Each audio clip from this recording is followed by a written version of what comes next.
ભારતના સૌથી પહેલે સીવી રામન સર ભારતના સૌથી પહેલા વૈજ્ઞાનિક હતા કે જેમને આ નોબેલ પારિતોષિક મળ્યું।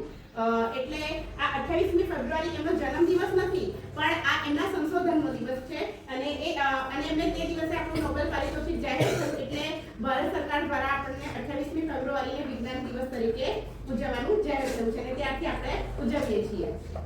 એટલે આ વિજ્ઞાન દિવસ ઉજવવાનો મુખ્ય હેતુ કે માનવ જીવન સાથે આ વિજ્ઞાનને જોડી અને આપણે નવું નવું શીખીએ, બરાબર જાણીએ, બરાબર એનો ઉપયોગ કરીએ, બરાબર? ઓકે, અને એવા પ્રયોગો બાળકો કર્યા છે એ લાઈવ આપણે આજે જોઈશું।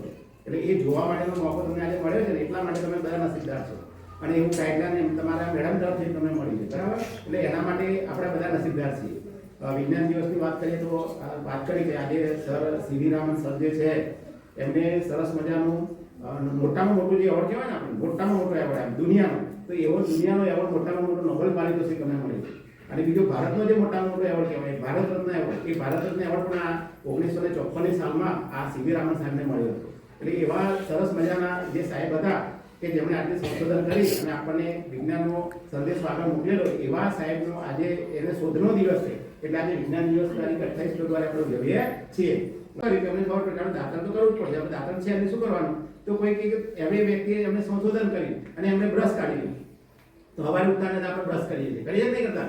તો એવી રીતે તમે જુઓ કે દરેક વસ્તુ સવારે તમારા ઘરની અંદર આપણે સવારે જાગીએ રાત્રે સૂઈ જઈએ ત્યાં સુધી આપણો વિજ્ઞાન સમાયેલો છે। આપણે આ તારની વચ્ચેથી આને લઈ જવાનું છે, બરાબર? અને તારને અડી જતા તારને અડી જશે તો બઝર વાગી જશે, બરાબર? એટલે માટે લોડ જે થશે છેલ્લે સુધી પહોંચશે એ વિનર। કોઈ કરવા આવશે ઉપર અહીંયા કરો।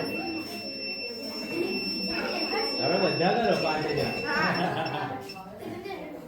એકદમ બહુ કોન્સન્ટ્રેશન રાખવું પડશે। સારું, ચાલો આપણે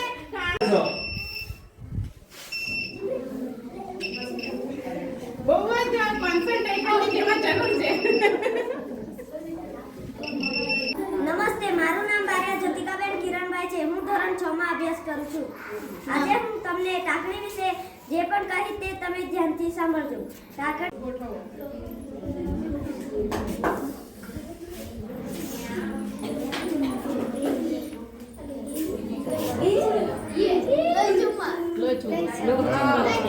તાલી પાડો બધા।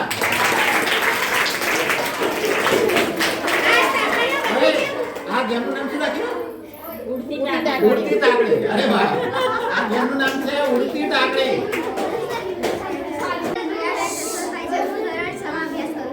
નમસ્તે, મારું નામ પટેલ ડિમ્પલબેન બરાબર તો આજે અમે ચુંબકીય કાર વિશે રજૂ કરીશું।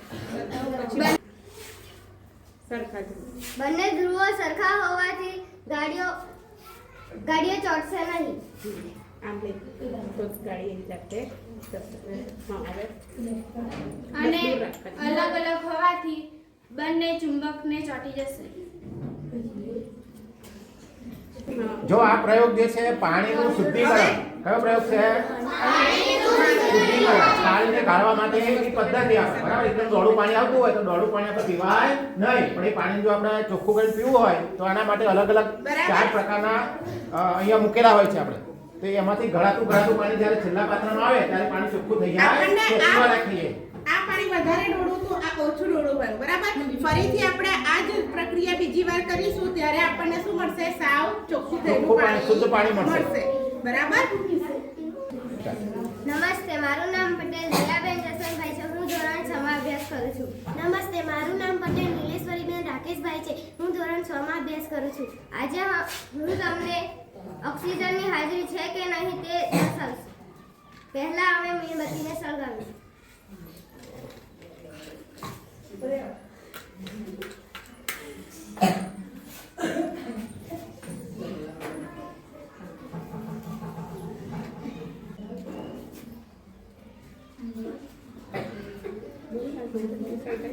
મીણબત્તી સળગી રહી છે।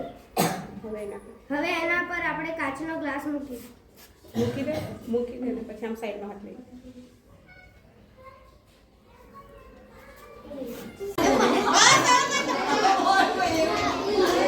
બસ નામની કૃતિ બનાવી છે. તેમાં અમે સુવાહક ને અવાહક બતાવવાના છીએ. આ સોનાની વીંટી લઈએ છીએ. હવે તારના બે છેડા એને લગાવીશું. બરાબર? હા. બધી ધાતુઓમાંથી વિદ્યુત પ્રવાહ પસાર થાય છે એવું બતાવે.